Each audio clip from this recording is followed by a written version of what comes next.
this is an iHeart podcast. Guaranteed human.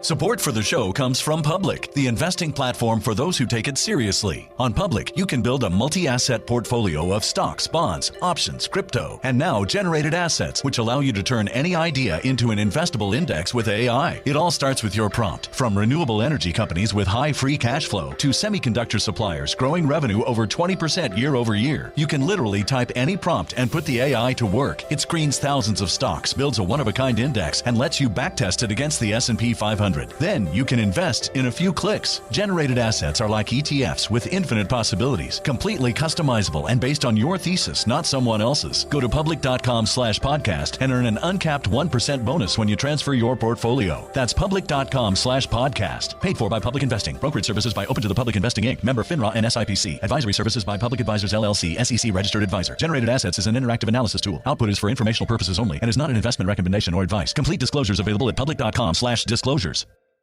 You did it. You wrote the book, but now what? If you're struggling to figure out how to get your manuscript published, Christian Faith Publishing is here to help. They are an author-friendly publisher that works with writers just like you, people with a message, a story, and a purpose. They will guide you through the entire process: editing, cover design, page layout, printing, distribution. Your book can be available in bookstores and online everywhere readers are looking.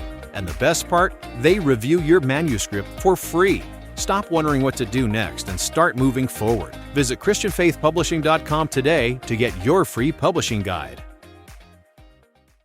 Turn someday into right now with Buddy by Jake Radio. Non-stop workout music and expert tips 24/7. Hey, head over to iHeart.com, search Body by Jake Radio, and stream it for free right now. Awesome health and wellness tips 24 hours a day, 7 days a week. Remember, stick to the fight. When your heart is hit, it's when things seem worst that you must not quit. Don't quit. Body by Jake Radio, where hope meets momentum. Search Body by Jake Radio and stream it for free. Have a great day. iHeart Radio. Welcome in, Tuesday edition, Clay Travis Buck Sexton show. I am in D.C. We will have a couple of senators here in studio with us. Eric Schmidt from Missouri at the bottom of this hour, and in the third hour, Senator Ron Johnson from the great state of Wisconsin. All of that underway, so we will get the absolute latest from Capitol Hill. President Trump prepares and is underway, I believe, for his official trip to China. We will discuss everything surrounding that. Big inflation numbers that are out as a result of gas prices being up. We will discuss. Marco Rubio has surged past J.D. Vance as the leader in the Republican primary, according to one poll that was released today. We will discuss whether we buy that or not. AOC, by the way, is the Democrat leading contender. Wes Moore, who many people said was the governor of Maryland, just up the road from where I am right now, weighed in on trans-related issues and showed that he, alongside of basically every other Democrat, is actually still crazy. And in Tennessee, where we are in the midst of a redistricting battle, we will discuss the opposition there as all of that is underway. I will say, Buck, there are numbers out that are very positive. We have talked some about this.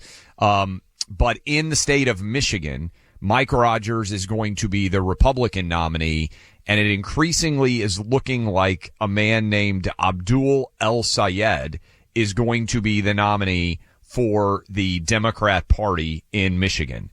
That is not a good sign for Michiganders if they are hoping the Democrats are going to waltz to victory. In fact, I actually think this is a sign, along with Maine, where Democrats are going to nominate a guy with a Nazi tattoo on his chest, that people are losing their minds a little bit on the left and picking candidates that are not of a particularly high quality.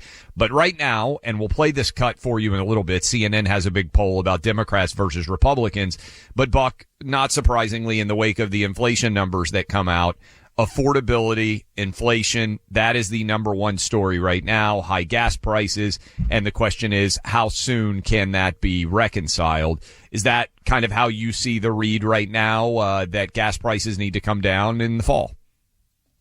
Well, yes, gas prices certainly need to come down. And apologies for my voice, everybody, in advance. I'm obviously fighting through a little bit of a cold. It does happen even here in South Florida. No matter how warm it is, you can still catch a cold virus because the temperature has nothing to do with it, it turns out. I think that the reality of the midterm election already is very apparent to people, which is that it's going to be a what's going on here at home election. No different probably than any other midterm you can think of when we're not involved in a major war. And this sort of war we have with Iran could in fact be a big drag on Republican fortunes. Maybe, maybe not. One thing has become apparent, though, Clay. Skepticism of an imminent Iran deal was well warranted. There is no deal on the table. Have you seen the things that the Iranians are demanding as their red lines? This is not like Trump is saying we are close, and the only way that line can be believed is if what the Iranians are saying publicly is entirely different from what they're saying privately. But in this kind of a negotiation, why would they do that? Because there would be a tremendous amount of whiplash at home where they're saying one thing and then they go and do another. Clay, they're saying they want reparations. They want official control of the Strait of Hormuz. They want an end to all U.S. Sanctions against them. None of these things are going to happen. And they're saying without that, there's no deal. So we believe that we're going to strangle them with this sort of blockade. They think they can continue to do what they're doing. And Trump now is weighing military escalation once again. I don't think the Iranians are that scared this time around of military escalation because their leadership, whatever's left of it, is going to be staying underground. And they feel like they weathered the biggest shot that we've got. What are we going to do now to hurt them more? So I'm a little concerned about the price of gas as it pertains to all this is the point, and I've been concerned about it all along. Absent a real deal, I don't know how the price of gas comes down 50%.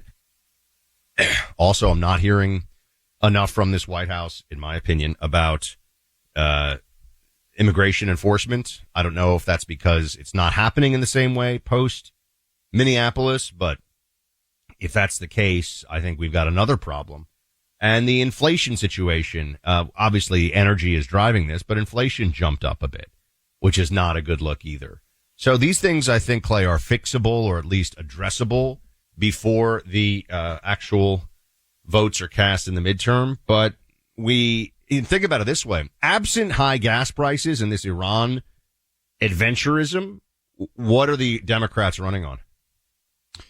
They're still trying to abolish ICE, which is an awful argument for them. They really have nothing, which is why if we can get gas prices back down and get some form of resolution in Iran between now and November. And by the way, Buck, on your mow the grass theory, we could get some form of resolution in November, have the election, and then bomb Iran again in December, right? I mean, this resolution can be relatively short-lived in terms of whether or not we're going to get a long-term solution.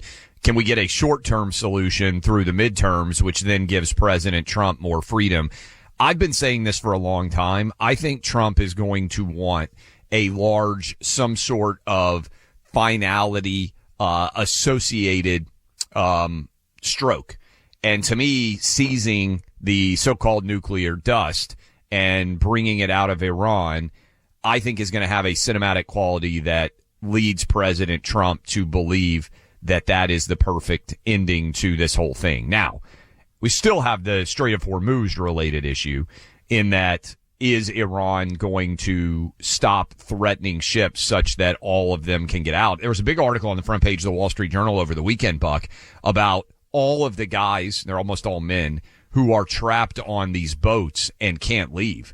And they're running out of food and water and supplies on these boats because they're not anticipating that they're going to be held up for months as they are right now. And so the expectation was that they would have long been gone. So there is a little bit of a humanitarian related crisis that is brewing on these individual ships. Meanwhile, Iran's economy is basically completely collapsed. Inflation is, I think it's 70% right now in that country, to the extent that it can even be measured. People are being fired like crazy from private sector jobs. Public employees have not been paid in months. So I do think the question is, what sort of economic pain can Iran endure? Comparatively, we're not really, I mean, the price of oil and gas is up, and that stinks. But the actual stock market keeps setting record highs. Unemployment is low here. So we're not bearing anywhere near the same sort of economic crisis that Iran is. So I think balancing out how this gets resolved is, to a large extent, what's going to define the midterms. I will say that there is a lot of hate on the Democrat Party. So it's not so much that the Democrats are surging in popularity. It is that they are dealing with also their own degree of unpopularity. Yes, and it is interesting to see, by the way, the way that Fetterman has it both ways, Clay. Fetterman is the Democrat that we're always saying, oh, he's so reasonable. He sounds reasonable. He doesn't vote in a reasonable fashion, or rather, he votes with Democrats 93% of the time. You see him, I think he's on with Bill Maher. This is cut 13. Listen to this. I know you're not a believer in marriage, but if you married to someone and you agree 93% of the time, that's probably be a great marriage. And I'm mystified by it. And what's also on the other side, I've had Republican friends, in office say, they're like, our internals, you're more popular with our people than we are. How? And I don't understand that either. When I vote 93% like a Dem line, and I'm more popular with Republicans, I can't explain it. I truly don't. And I find myself in a strange place. 93% with Democrats, and yet he's supposed to be the reason. In fact, what you find, Clay, is that if you're a Democrat who is not in lockstep with them on everything, they freak out. There is no space anymore for a Democrat moderate or a Democrat who, is a centrist on any of these things. Even in a state like Pennsylvania, where clearly it makes sense for Fetterman's own political future to at least say these things publicly. Now, he has broken with his party on a few votes. That's why it's 93%, not 100%. Plenty of Democrats are 100%. But I just think it's indicative of where their party is right now, that they still, in every way, push for the same ideas that I think got them a big loss in 2024. Clay, they believe they just need another shot. Yeah. They believe they need a shot without Trump on the top. They believe that if they can get the House, they can slow Trump down enough that he's going to become irrelevant for the last 2 years of his presidency. I mean, I see the strategy here, but the thing about crazy is doing the same thing and hoping you get a different result. Oh, the Democrats are crazy and then some, because they want to do all the same things with all the same results. A Pennsylvania Supreme Court justice just left the Democrat Party over anti-Semitism concerns. And Fetterman said yesterday, this is a post that he put up, but it kind of builds on what you're saying. I know David, that's the Supreme Court justice, and his legendary father, Cyril. As I've affirmed, I'm not changing my party, but I fully understand David's personal choice. The Democrat Party must confront its own rising anti-Semitism problem. Now, Buck, that is intriguing. I was talking with someone in Pennsylvania who knows their politics really well recently, and they said there's almost a 0% chance that Fetterman can be the nominee for the Democrat Party as a senator in Pennsylvania in 2028. Now, it's 2 years away, and he'll be up for re-election after serving a 6-year term, and it's possible Fetterman doesn't like the Senate that much and chooses not to run. But what that person told me was, I think there's a decent chance he runs as an independent. And then the math becomes very intriguing. Now, to your point, is he an independent that caucuses with Democrats? Okay, maybe. But is he an independent that would be open to caucusing some with Republicans? Is he a true independent? How that would shake out is something to certainly pay attention to, because Pennsylvania has moved significantly to the right. They elected Dave McCormick 2 years ago. President Trump won the state comfortably, 150,000 votes-ish, I think, if I'm not mistaken. And so it will be interesting to see how the Democrats handle Fetterman, because this will all start up as soon as the midterms are over, as we've talked about quite a lot. The 2028 election starts in January of 2027. So it's going to be here much faster than a lot of people realize. Business insurance is a must-have if you're operating a business. Supersure is the first company we know of that makes sense of all the business insurance policies that owners must maintain to operate their business wisely.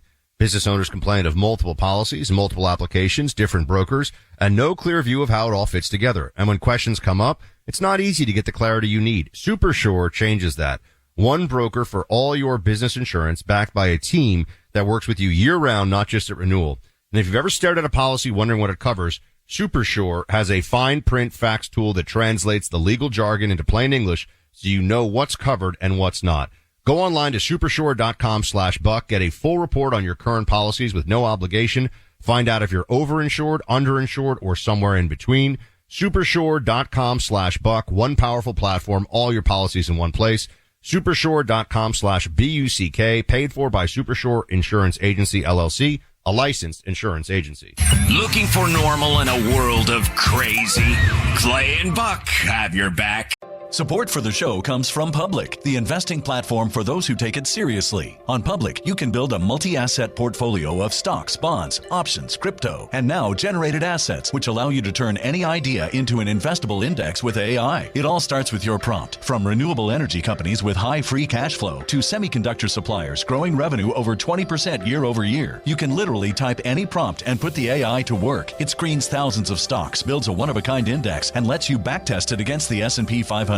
Then you can invest in a few clicks. Generated assets are like ETFs with infinite possibilities, completely customizable and based on your thesis, not someone else's. Go to public.com/podcast and earn an uncapped 1% bonus when you transfer your portfolio. That's public.com/podcast. Paid for by Public Investing. Brokerage services by Open to the Public Investing Inc. Member FINRA and SIPC. Advisory services by Public Advisors LLC, SEC registered advisor. Generated assets is an interactive analysis tool. Output is for informational purposes only and is not an investment recommendation or advice. Complete disclosures available at public.com/disclosures.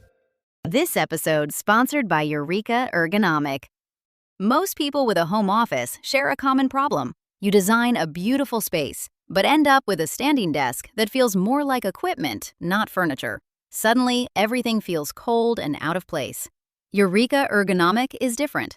Eureka Ergonomic designs standing desks, chairs, and full office setups that actually belong in your home, with warm materials, clean finishes, and thoughtful details that elevate your entire space. And it's not just about looks. Eureka Ergonomic delivers smooth height adjustment, rock-solid stability, and built-in ergonomic support. With Eureka Ergonomic, you don't have to compromise between style and performance. You get both. Upgrade your space with Eureka Ergonomic at eurekaergonomic.com. Turn someday into right now with Buddy by Jake Radio. Non-stop workout music and expert tips 24/7. Hey, head over to iHeart.com. Search Body by Jake Radio and stream it for free right now. Awesome health and wellness tips 24 hours a day, 7 days a week. Remember, stick to the fight. When your heart is hit, it's when things seem worst that you must not quit. Don't quit. Body by Jake Radio, where hope meets momentum. Search Body by Jake Radio and stream it for free. Have a great day. iHeartRadio. Second hour of Clay and Buck kicks off now. Thanks for being here, everybody, all across the U.S. of A. Clay, the 250th is coming up soon. Oh, yeah. It's going to be very exciting. Some people are saying the most exciting, going to be huge. It's going to be beautiful. We're going to have a fantastic 250th anniversary of this amazing country of ours. And look, there's a ton to celebrate.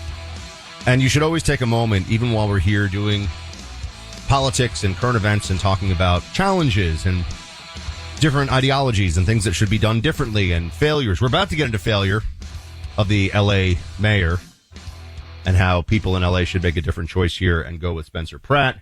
We're about to get into all that, but first, just note, if you're listening to this and you are an American and you are alive, which I guess would be a precondition for you to be listening to this, you're very lucky, actually. This is the best country. We are the best country in the world. I always laugh when they show that, that clip, it's, what's his name? The guy from Dumb and Dumber, who's in it from the newsroom, where the girl, first of all, they have a very attractive, blonde would-be sorority girl. The girl's probably like 30, but you know what I'm talking about in the newsroom show where she goes, "Why is America the best country in the world?" And I forget the name of he's the guy, not Jim Carrey, Jeff Daniels. I always want to say Jeff Bridges. Jeff Daniels. Thank you. Jeff Daniels. Jeff Daniels is like, "We're not the greatest country." And it's just this smug, lib idiocy of like, we're behind in literacy. We're we have the highest incarceration, all this stuff. It's like, first of all, you could smash that stupid take in about 2 seconds if you actually paid attention to what's going on in the world. But more to the point, it's absurd when you think about the greatness of America, when you think about what this country has done, not only for Americans, but for the human race, for the entire world. And then we always do this thing, yeah, we're imperfect. Well, of course we're imperfect. But we're still awesome. We're still number one. You know, when Michael Jordan was at his peak, Clay, in the NBA, was he always going like, "I know I'm imperfect, but..." No, he's like, "I'm a champion. I'm pretty amazing." America's a champion. We're pretty amazing. So don't forget that while we're getting into all this stuff. You see that, Clay? You see all that? Can you just feel all that optimism wafting from a very sick That's a lot of positivity from you for the top of the second hour. You got maybe a little bit of a fever. You're playing hurt. Yeah. And I was going to say, maybe it's the cold meds talking there, the Sudafed coming through. But this is the best country in the world by far. Not even close. Nothing else even scratches in our direction. And we should just take a moment of that. And, you know, the world should be thankful that China is not. We're going to talk a lot about China coming up. Obviously, the Xi Jinping Trump summit is happening. I think he arrives, Clay, Wednesday night. And then Thursday, there'll be a lot of back and forth with Trump and Xi Jinping. Xi Jinping wants to put Taiwan at the very top of the agenda. So we will get into all those details. China could be the global hegemon. You know, you could have the Chinese Communist Party in a position to basically destroy any country's economy, kill everybody in the country if they wanted to. I mean, China could be as powerful as America theoretically, and then what would it be like for humanity? Where would freedom be globally? So, you know, I don't think we spend enough time talking about, and I don't mean we on this show, I just mean Americans in general. There should be, the price of eggs, the price of gas may be a little high right now. It's still the greatest country in the world. So that's your backdrop. Now, I understand day-to-day problems are real and they exist. This is like, you know, telling people, Clay, that things could be worse. You could be living in the middle of the 30 years war and everyone around you is being raped, pillaged, murdered, or dying of cholera. Yeah, that doesn't really help us right now, though, right? I mean, there's historical perspective and then there's just losing yourself in narratives that have nothing to do with the moment. This is the greatest country in the world, and we are coming up on the 250th, and I do think I think some reflection on that for all of us is, and we'll do more as we get closer, but it's necessary context for the challenges that we talk about, and also to remind ourselves why it's so important that we not let this place fall apart, Clay.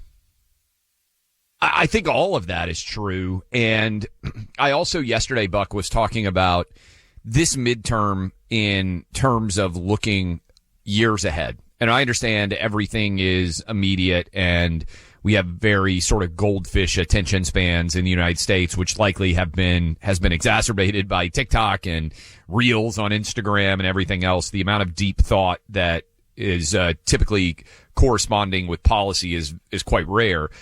But I think one reason that what all you just laid out, one reason why Democrats are so desperate here in 2026 is not only because Trump's in power, but they know Trump's going to leave power in 28. This is so significant. The maps that are going to get redrawn in 2030 and who is in power when that census happens is potentially the existential threat to the Democrat Party. Because if the numbers look and continue to move in the direction that they are now, where everybody is moving to red states, and you have Illinois and New York and California overwhelmingly losing residents, the math for Democrats to win as the party currently exists almost becomes impossible starting in 2030. I mean, across the board for the House, for Senate, and certainly for the presidency when you look at the Electoral College. So I think there is a desperate fear that is palpable right now in the Democrat Party because they're not just staring down the potential of losing an election. They have a generational shift that is occurring that is moving against them in a profound way, and they have to put up substantial roadblocks, or else they could basically be censused to a large extent out of power. So now on the LA, and remember, there's the Los Angeles race. There's also the California governor's race. Los Angeles mayor debate news here, which I thought was really interesting. Nithya Raman and Karen Bass have, at the last minute, pulled out of their next debate. Clay, they're going to say that this is scheduling, we're busy, whatever. There's no way they do this without knowing that to a lot of people it looks like they are ducking for cover. They are trying to get away from the attention on this race, because the more people, I understand it's just people in Los Angeles who are voting, but the more national attention there is, the more local attention there will be as well, because people can, everywhere they turn now, this LA mayor's race is getting real coverage in the media. And they're also showing you, I think, the kind of arguments that they're making are in such bad faith. They're really looking for the deranged and delusional left to come to their rescue on this one. Mayoral candidate Nithya Raman, this cut 37. This is how she refers to Spencer Pratt. Play it. But I also think it's a very real thing that we should take seriously and we need to grapple with, and we need to offer it an honest response, a response that's rooted in actually solving these problems. Otherwise, people will turn to fascism, to mini Trump, which is who I think Spencer Pratt really represents. Fascism, Clay. So now they're trying to tie a guy. They let his house burn down with their incompetence, along with all of his neighbors, his entire neighborhood. It's gone. By the way, it's never coming back either. Everyone in the Palisades knows this. It's never going to be what it was. It's gone forever. They let his neighborhood burn down. They let his hummingbird nests get scorched, go up in flames. And they're calling him a fascist because he thinks that he can do a better job than the horrible job that they have done. I feel like this is Democrats encapsulated. Yes, and look, the runoff is going to be down to 2 because it's highly unlikely anybody's going to get 50% plus 1 vote to be able to ensure that a runoff doesn't happen. Now, when either Spencer loses and you end up with 2 crazy left-wing people, or Spencer is one of the 2 that advances, and it's going to be self-evident what they're going to do to him. They're going to do the same thing to him that they did to Rick Caruso. And the question is, I was actually at dinner last night with Andrew Giuliani, and we were talking about his dad and the fact that he came into power, and we were discussing this LA mayor race. And a bunch of the guys at the table were LA residents. And the conversation was, have people gotten frustrated enough with the filth, with the homelessness, with the drug use in LA that, and maybe also writ large, when you look at the governor's race, the same sort of issues are applying in San Francisco and other big metropolitan areas, that they're willing to do something different. And you've talked about this quite a lot, Buck, but the numbers on murder in New York City when Rudy Giuliani came into office, over 2,000 murders were happening every year, if I'm not mistaken, in New York City alone. And now the number's down around 250, 300. I mean, I think it went all the way to basically 200. They got a 90% reduction effectively in the overall murder rate. And you had Rudy Giuliani for 8 years, and then you had Bloomberg, I think, for 12 years. So you had an entire generation of sane leadership.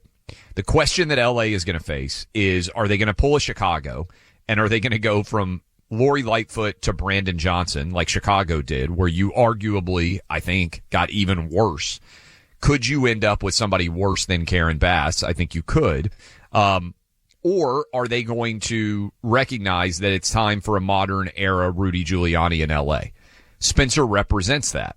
And I think I don't remember, you may remember the campaign that Giuliani ran when he won the mayor's race for the first time. I think the thing that Spencer Pratt has done a really, really good job of is, Buck, his ads and his social media is brilliant. It is just, and he's got people doing videos for him using AI. It feels like a next generation campaign where you're taking advantage of the modern technology and modern AI to tell a compelling story about something that is honestly universal for most people, which is, let's just have a safe city for women and children. When we talked about on this program, the best way to judge a neighborhood, in my opinion, is would you let your wife or girlfriend go for a jog around dark? If the answer is no, you don't live in a safe neighborhood. If the answer is yes, you live in a safe neighborhood. And to me, it cuts through the noise. Is your neighborhood safe? Is your city safe enough for if your wife or your girlfriend goes for a jog, do you feel like she's going to be okay? And there are way too many parts of America where the answer is no. I mean, I said this yesterday, Clay, when you were en route to the studio. 3 stabbings in Venice Beach, California in about 3 days. One of them was inside a Whole Foods and in the Venice Beach Whole Foods. Yeah. This is a fancy, Venice Beach, Santa Monica, Beverly Hills. This is the Manhattan of LA, if you will, right? This is the highest rent district, the highest, cost areas in Bel Air. I mean, I know there's a few. And there's dangerous stuff that's happening and it doesn't even get a lot of outrage. It's just treated like it's part of the cityscape now. This is just the way that it works, the way that it happens. It actually does not have to be this way. This guy who went out in, Cambridge, shooting a rifle at people, and then he got shot. He's been arrested. Like we talked about this yesterday, Buck, with the guy who shoved the 76-year-old down the subway steps in New York City. They act like all these guys who have a dozen serious crimes in their background, including crimes of violence, are worthy of a slap on the wrist because, everybody makes mistakes. Not these mistakes.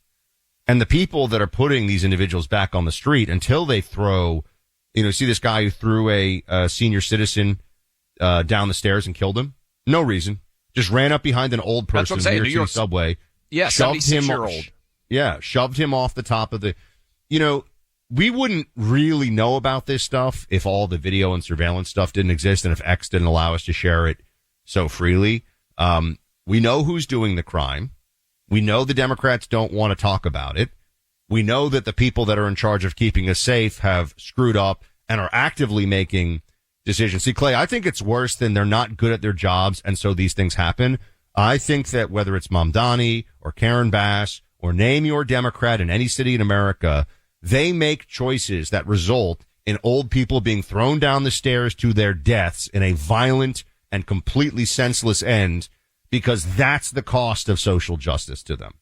That's the cost of not doing mass incarceration. That's the cost of the police not appearing racist. That's the cost they are willing to have other people pay. That's 100% right. And what I said yesterday, and this is, I think, one of the messages that Spencer is hammering, and we've been hammering it on this for a long time.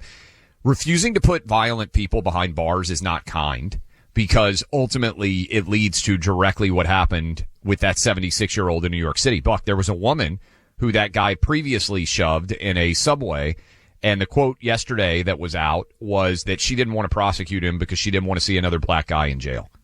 So as a result, she didn't prosecute him to the full extent of the law, and he ended up killing somebody. And the numbers do reflect, and this is important, that if a violent person is allowed to stay on the streets, they're going to continue to engage in violent behavior. And so the actual, if you want to be concerned about empathy, I would rather have empathy for innocent crime victims than criminals. And that is a huge part of how all of this is playing out in so many different cities. Almost everyone who engages in violent behavior, almost everyone who commits to a crime like this, you knew what was going to happen. And you see it in LA, you see it in New York, you see it in Chicago all the time. So it's not, to me, it's not, Clay, that it was avoidable. It should have been avoided. People in charge had a duty to avoid it. That's a different thing.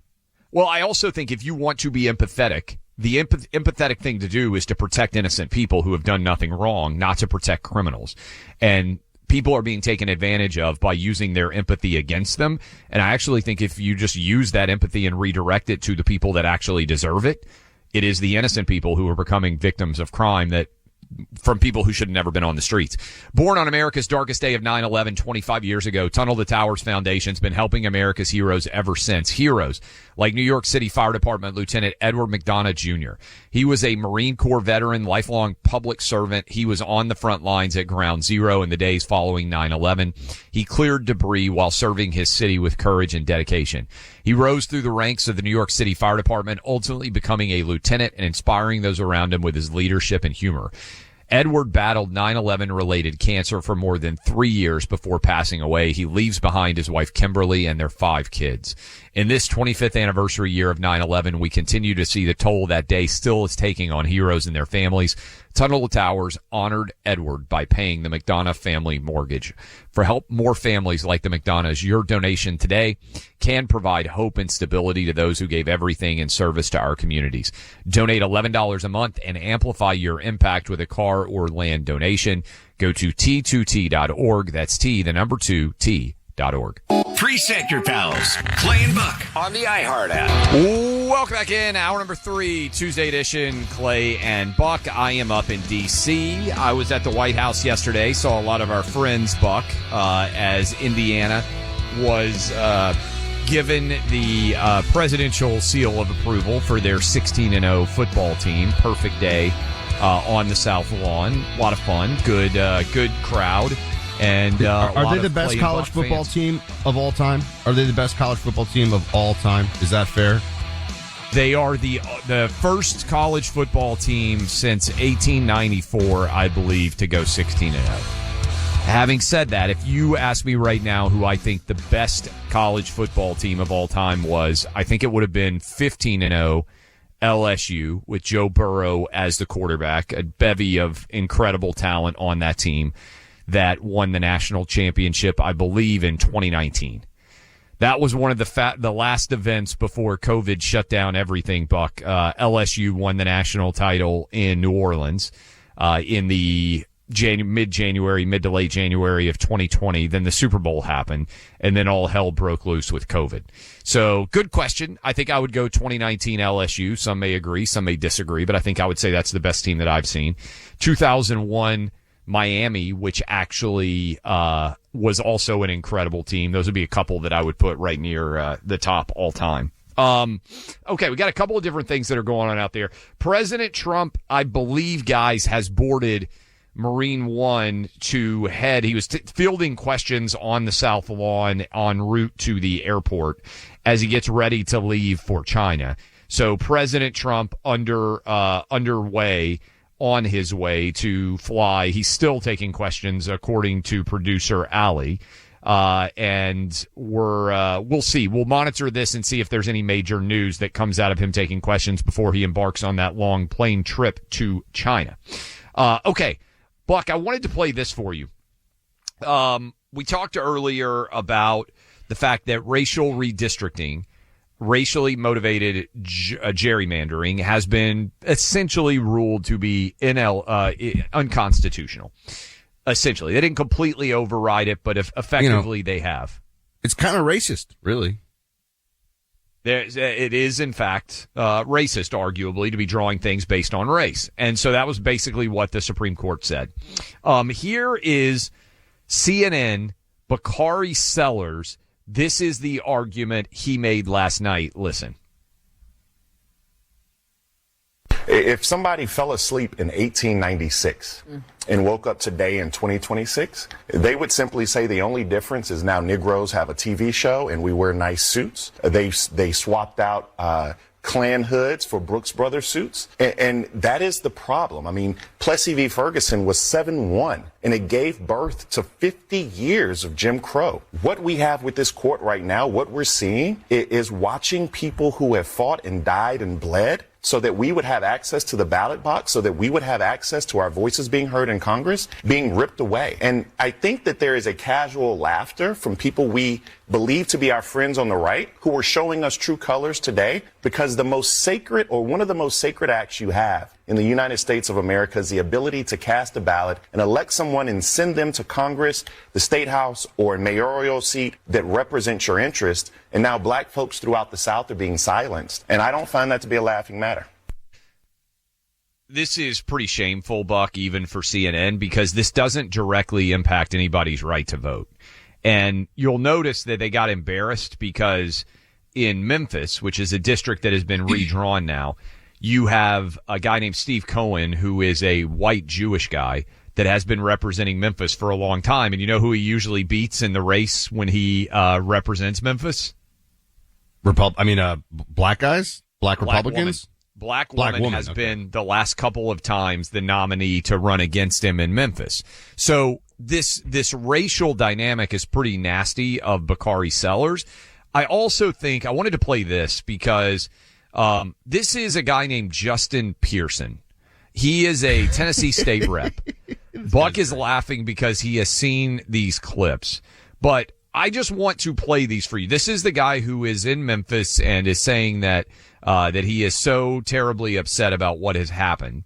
And I want to play for you a couple of different things here. This is Justin Pearson in 2016 being interviewed, and I want you to listen to him. He went to, what's the school that Mamdani went to? Colgate? Where did Mamdani go? Northeastern school. We'll look it up. Bowdoin? Did he go to Bowdoin? I forget. Where did Mamdani go? He went to an elite, expensive Northeast school. Same school. Bowdoin. I nailed it. All right, here's a good, before we play this clip, Buck. I don't know if you're going to get this.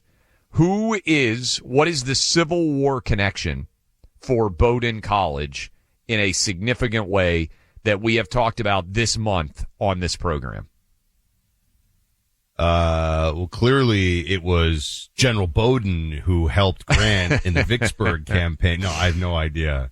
I think I should just get credit for knowing that it's not Bowdoin or whatever. It's Bowdoin. Well, I would never have been able to correctly pronounce it, except for the fact that Joshua Lawrence Chamberlain, who led the charge on the Battle of Little Round Top for the 20th Maine, he was his alma mater. He was a professor at Bowdoin College when he left to go lead the 20th Maine, and then he came back and ended up being elected governor of Maine in a post life. And do you know who plays him in your favorite Gettysburg movie, which is based on the novel that you made me read or told me to read? It's very good. Made is the wrong word. The Killer Angels. Killer Angels. Yes. None other than Jeff Daniels, who That's also right. plays the smug media guy in The Newsroom, who says that America is not the greatest country in the world. Yes, big circle. From saving the Union at Gettysburg. Little Round Top or whatever? Yeah, Gettysburg. Little Round Top. Yeah. Thank you. Little Round Top to America's not the greatest country in the world when a beautiful blonde woman asks him why it is the greatest country in the world. So, how the mighty have fallen. I would also point out, while we're taking shots at Jeff Daniels, Dumb and Dumber, the range of Jeff Daniels, to be fair, is pretty incredible. And now a lot of people see him. He does those Pure Michigan commercials. He's the guy on talking about how awesome of a place Michigan is to go visit. Okay, so this is where Justin Pearson went to college. Bowdoin College, Buck, I would bet is, what do you think, $85,000, $90,000 a year room and board tuition. I mean, it's one of the most expensive colleges in America. And here is Justin Pearson speaking when he was on campus in Maine, 2016. Listen. Justin J. Pearson, and I'm running for president of BSG. There are a few reasons that we're running this campaign this year. One has to do with representation. How can we represent all voices in a conversation? I wanted to do this by partnering with organizations from the Bowdoin Democrats to the Bowdoin Republicans. I want to bring together different voices, dissenting voices, voices that may be more liberal or more conservative, in order that we can reach a point of sort of the radical middle. Here, you've had 3 strike laws, mass incarceration, denied us of who we are, and we are still here. And today, you'll take the only majority black district from us. But I want you to know, and I want my nephew, sons, and the future to know, no matter what you do, no matter how much you try and break us and make us bend and make us quit, we will still be here. Same guy. 10 years apart. That is in the space of Buck, just a decade. He's gone from Carlton Banks to Malcolm X in the blink of an eye. Pretty amazing. That is a great the Carlton Banks to Malcolm X comparison. It sounds ridiculous. You play it. What does it say that there is not a political future for the first guy, but there is a political future for the second guy? I would submit to you that that is not a sign of things going better. And look, here he is again. This district that he's so angry about is represented by a white Jewish guy in Memphis. Here he is, cut 31, Tennessee has now put a new map in place. We'll see if it's legal.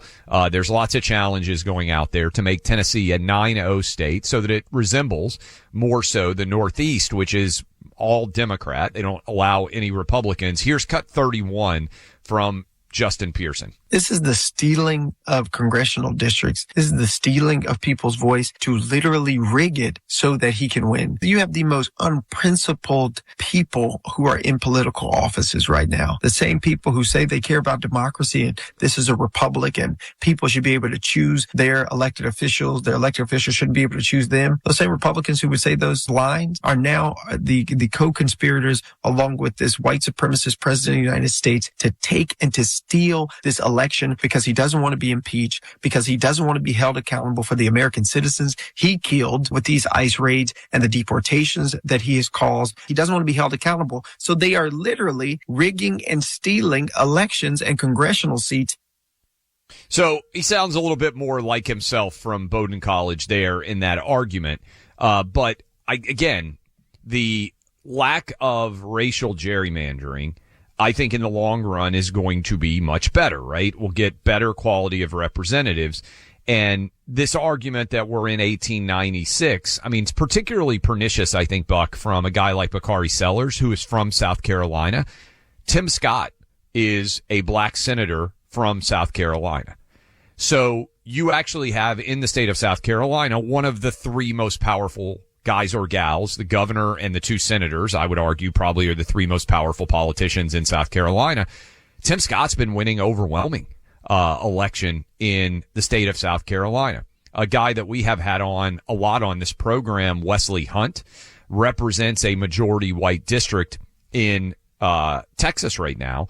He ran for Senate, did not win. We got a Senate runoff going on in Texas, but I think he's been actually very eloquent talking about people want to have someone who will advocate for their interest irrespective of what the color of their skin is. And I think that is a strong message that has been sent in South Carolina. That's a strong message that's been sent in Texas. And the Bakari Sellers of the world, I mean, in his own home state of South Carolina, you can point to someone who disproves that error. And one other bit in that same geographic region, that's where Clarence Thomas came from. And Clarence Thomas is soon going to be the longest serving Supreme Court justice in the history of our nation. He just in the last week or so, Buck, we talked about this some, but he has moved into the second longest Supreme Court justice serve. And I believe in 2028, he will become the longest serving Supreme Court justice ever. So I actually look at those as very positive stories. And the fact that CNN would, of course, not cover that aspect of this, or that nobody on CNN would point back to Bakari Sellers and say, wait a minute, Tim Scott's kind of got an important job in your home state. Why have you not talked about him? I think speaks to the dishonesty of the much of the rhetorics surrounding this. I think that is all very accurate.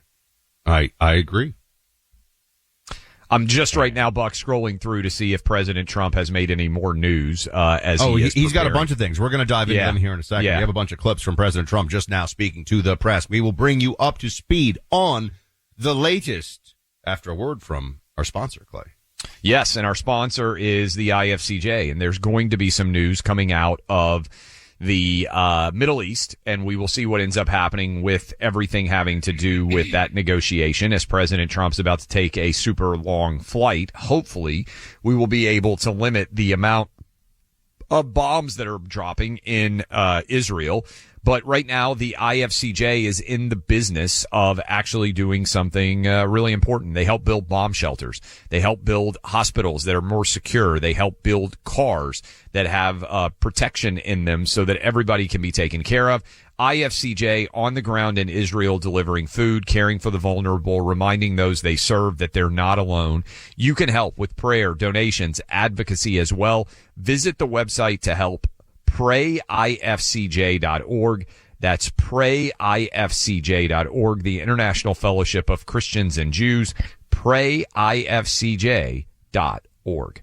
Level up your brain. Mental mugging with Support for the show comes from Public, the investing platform for those who take it seriously. On Public, you can build a multi-asset portfolio of stocks, bonds, options, crypto, and now generated assets, which allow you to turn any idea into an investable index with AI. It all starts with your prompt. From renewable energy companies with high free cash flow to semiconductor suppliers growing revenue over 20% year over year, you can literally type any prompt and put the AI to work. It screens thousands of stocks, builds a one-of-a-kind index, and lets you backtest it against the S&P 500. Then you can invest in a few clicks. Generated assets are like ETFs with infinite possibilities, completely customizable and based on your thesis, not someone else's. Go to public.com/podcast and earn an uncapped 1% bonus when you transfer your portfolio. That's public.com/podcast. Paid for by Public Investing. Brokerage services by Open to the Public Investing Inc. Member FINRA and SIPC. Advisory services by Public Advisors LLC, SEC registered advisor. Generated assets is an interactive analysis tool. Output is for informational purposes only and is not an investment recommendation or advice. Complete disclosures available at public.com/disclosures.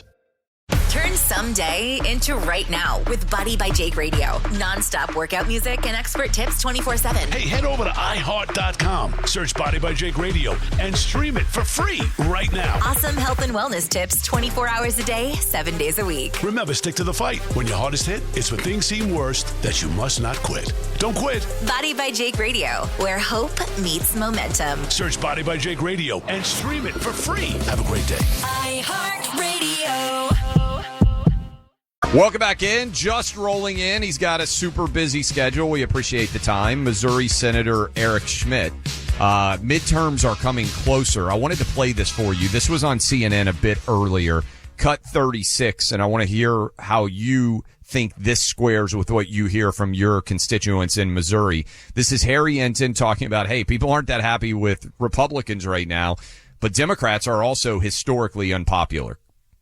I think this poll serves as a big-time reality check for Democrats, and that is, it ain't over yet, especially with the redistricting when we look ahead to the 2026 race for Congress. Look, in March, Democrats are up by 6 points. Look at this now.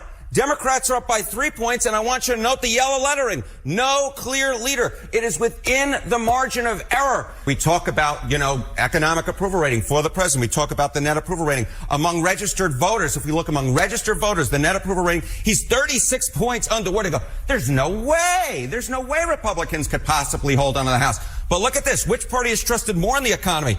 It's a tie among registered voters. Just because Donald Trump is unpopular doesn't make Democrats popular. And when you match Democrats against Republicans, all of a sudden it is a dead heat.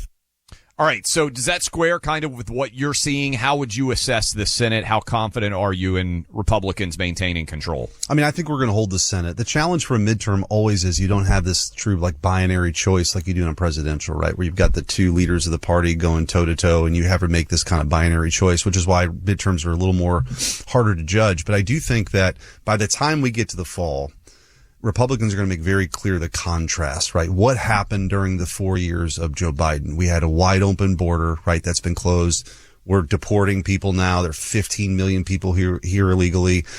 There's still more work to do. I mean, President Trump inherited a disaster of an economy. And to put that in perspective, so for those 4 years, the inflation-adjusted wage growth was minus $5,000. It's now plus $1,500. It's not there yet. We're not there yet, and we should be honest about that. But we're putting in place, I think, the things that are going to make Americans more prosperous. You look at the working families tax cut. A lot of that stuff's starting to kick in now. So I'm confident we're going to hold the Senate. I can't speak to the House. I mean, I think that's going to be a dogfight. But it is interesting now.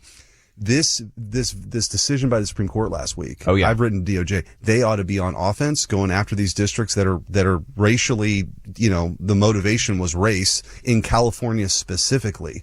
So not only winning sort of on the turf that they've always played on, it's all upside for us. You look at those New England states, they're all blue. There's 40% Republicans in those states. There's not a single congressman from that area. So we might as well play the game here. And now that, the court said you can't have these racist maps, states like California and Illinois, that composition is going to change there too.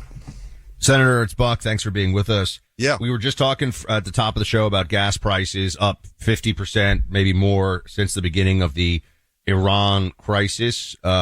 How much are you hearing from your state constituents that this is something that is high on their list of concerns? Is this as big a thing as we in the media seem to make of it based on the polling, or do you think it's overblown? Do you think it has a big impact?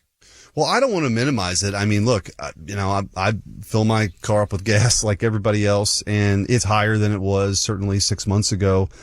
Some of these media types that, not you guys, but who are, making this the central story every day. I didn't hear any of them talking about it when gas prices were actually higher under Joe Biden, right? So, but I think it's temporary. It needs to be temporary. I do think the president has clearly articulated a limited mission for Iran, which is to make sure they don't have a nuclear weapon, take out their missile defense, take out their Navy. It's led, the way and a path for this negotiation that we're at. And they'll come down.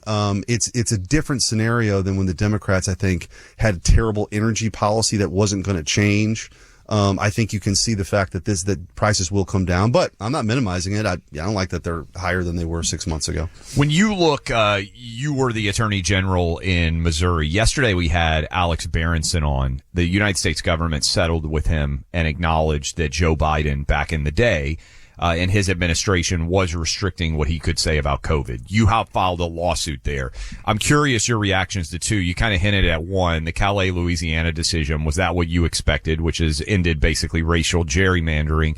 And then the second part of that, what do you think, because we get a lot of questions about this, would happen in the future? Is the law changed? Have the precedents been set to keep government from censoring in the event, God forbid, we have another pandemic somewhere down the road? What can and cannot be said? Yeah, so the Missouri versus Biden lawsuit that I filed that went to the Supreme Court, that you got to remember, we've talked about it, I've been on your show when this was happening. We filed it before Elon Musk had bought Twitter, right? Before the Twitter files. So all this discovery that came out showed this vast censorship enterprise that existed. And the Supreme Court kicked it. There was a recent settlement agreement there restricting this kind of activity. So that holds. That's a good thing. I do think we need to go further and make sure that, like, for example, you have a private right of action. If your individual First Amendment right has been infringed by the government, you can go sue an individual bureaucrat who went and did that. That would change the incentive structure. But I think the exposure of it. But look, the reality is this is what tyrants have done since the beginning of time. The first thing they go for is your ability to dissent, and then they come for your guns. I mean, it's a playbook here. So I think we got to be vigilant on this. On the Voting Rights Act, yeah, this is what I thought they would do.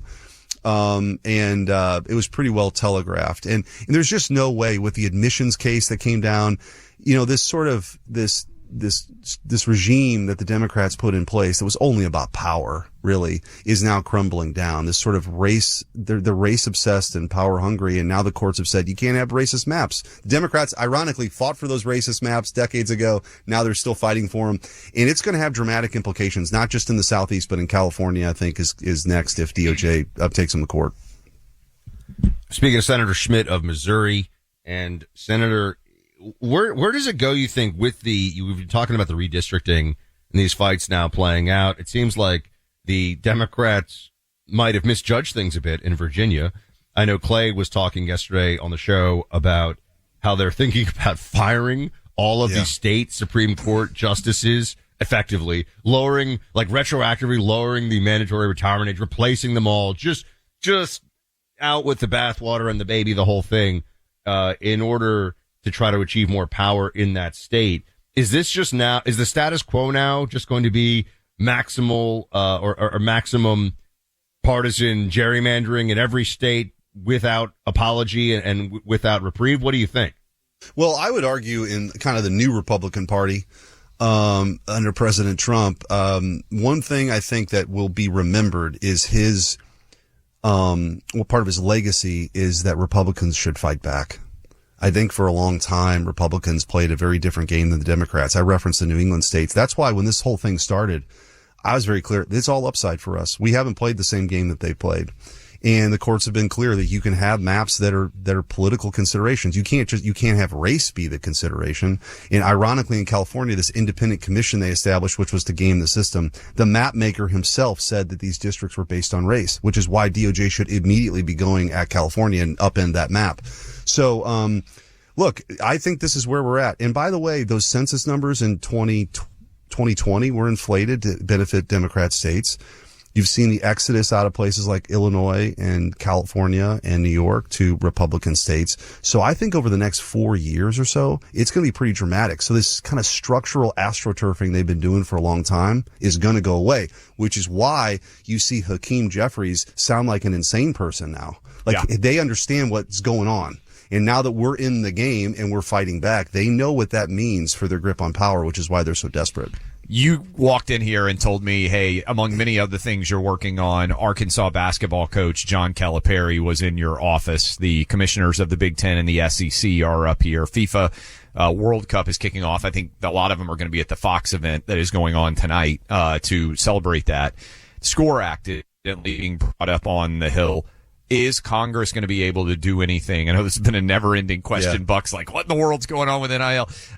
Is Congress going to pass anything? What is the progress? What is the prognosis? I hope so. I'm more optimistic, I think, than some, because I think that you've got this governance piece, which is effectively the SCORE Act, right? It's transfer, eligibility. The NCAA or some other institution has to have the legal protection, the antitrust exemption effectively to create these rules, because right now they can't, which is why you see the chaos, right? That's right. And then the second piece of it, I think this revenue piece is very important. That White House report that came out, or recommendations, was similar. I was on your show to talk about the blueprint that I had, which allowed for the pooling of media rights among college football programs to go in like the NFL does.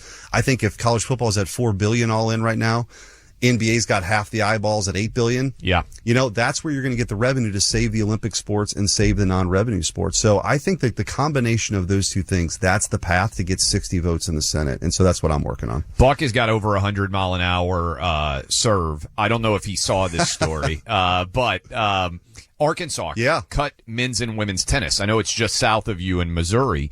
But, Buck, I don't know how much you're paying attention to this, but it is kind of interesting. A lot of the so-called Olympic sports now are getting cut because they cost and they lose money on them, right, compared to football and basketball where you have big crowds.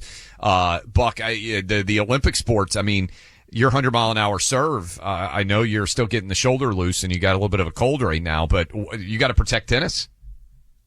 If tennis goes, civilization goes with play. The country falls apart. Yeah. How much eligibility you have left? Hopefully. Me? Yeah. Well, you probably got all 4 years. I think you still got all 4 years. Come on, there's a little controversy. Come on, Indiana had 25-year-olds on there. That's true. I gotta tell you, there was a 40-year-old playing football recently. The challenge for me, Clay, was the Olympic Committee thought that it might be considered cheating if I shave down my hair because of the aerodynamics involved. So we're wondering if the swoop is considered a performance-enhancing drug. They don't really know how to classify it. So I don't want to cause problems, Clay, so I may not be up for the next Olympics, but I'm thinking about it. For the good of the country, you're stepping away. I appreciate it. No, I think, look, the model has been football has subsidized all these non-revenue sports. Yeah. And if you're losing money on football like Rutgers is, this is just where it's going. And it is a little startling. And I brought it up because the Arkansas AD was in the office too. And I asked him about it. And it's just, this is an SEC school. Yeah. Like, this is not like New Mexico State. Yeah. And I think what's going to happen if we don't step in and give this good. Congress, do I think Congress should be in the business of all this? That's not really what this is. I was skeptical, but Congress is the only entity that can give that antitrust exemption for them to pool and for them to have these rules. And I think that will ultimately be what saves college sports. What else should we know? Everybody out there, SAVE Act. I'll ask you this. Yeah. We get asked about it all the time. Any movement there? And the reason I asked, yesterday we were talking about this, and Buck mentioned what they were talking about doing with the Supreme Court in Virginia. Yeah. Which now they've said, the Senate Majority Leader Buck came out and said that's too far even for us to fire effectively all 7 of them. But I think Buck and I both agree that if Democrats take back control of the White House and the Senate, they'll just do away with filibuster once and for all. Sure. And so any Republican who's saying I'm standing on principle and I'm standing on history, if they do that, then Democrats aren't going to care. So that's what the number one concern, I think, probably of this audience is. Mm-hmm. We're standing on principle and Democrats are just going to stand on power. Yeah, it's about, that's why I'm sort of getting at the map game. I mean, we got to understand what this is. Yeah. My time as AG actually informed a lot of being here now in Washington because I saw the full complement of what the left was willing to do. Nonprofits, all the crazy stuff during COVID, all of it. And so I certainly have that kind of mentality to sort of fight back. That's just been my experience. But yeah, no doubt they'll add states to the union. They'll pack the Supreme Court. They're not messing around here. And I think that if we're serious about this and integrity of our elections, the Save America Act, we have to get it done, but we have to be willing to spend the time on it. And that's really where it's going to be. It's like, we got to spend the time on it, and that's where the fight is. The other issue that's probably, in the next couple of weeks will be Democrats blocked all that ICE funding. We got everything else funded, but we're coming now in reconciliation, which is a simple majority now, to make sure they're funded for multiple years. So we're not going to play this game with them anymore. These sanctuary jurisdictions. Here's a crazy stat that we saw the other day that we're going to be part of this reconciliation process. 18,000 criminal illegal aliens have been released from prisons and sanctuary jurisdictions just in 1 year, just in the last year, because they don't think about it. That's what a sanctuary jurisdiction is. They will not tell law enforcement when a rapist who's an illegal immigrant is being released. Talk about like a moral inversion here. And so we ought to be fighting on this. So you talk about the midterms. Let's talk about that. Like, let's talk about those kinds of issues too. And I think when you unpack where everybody is, when the ads are flying in September and October, I'm optimistic that we're going to be able to hold the Senate and hopefully the House. Thanks for Senator spending Schmidt. time Appreciate with us, you. Senator. Yeah, anytime, Thank you guys. so much. Yep. The price of commodities that have value rises and falls based on supply and demand. That's obvious, right? Well, gold is one of these. And that's why gold in times of uncertainty, like right now, is an important savings and investment tool. And that is only reinforced by its long-term value and the overall thesis that gold will continue to increase in value as the dollar declines. So if you've been thinking about it for years, but have never moved some of your savings into physical gold, Birch Gold Group is who I trust to help you. Now through May 29th, Birch Gold is giving first-time gold buyers a rebate of up to $10,000 on qualifying purchases. For details and a free information kit on diversifying into gold, text my name, Buck, to 989898. That's 989898. Birch Gold can help you convert an existing IRA or 401k into a tax-sheltered IRA in physical gold. Text Buck to 989898 to see if you qualify for a first-time gold buyer rebate of up to $10,000. Text BUCK to 989898 today. Laugh, learn, hang with the guys. Right there when you need them most. Clay and Buck. Just preset them on the iHeart app. Turn someday into right now with Buddy by Jake Radio. Non-stop workout music and expert tips 24/7. Hey, head over to iHeart.com. Search Body by Jake Radio and stream it for free right now. Awesome health and wellness tips 24 hours a day, 7 days a week. Remember, stick to the fight. When your heart is hit, it's when things seem worst that you must not quit. Don't quit. Body by Jake Radio, where hope meets momentum. Search Body by Jake Radio and stream it for free. Have a great day. iHeart Radio.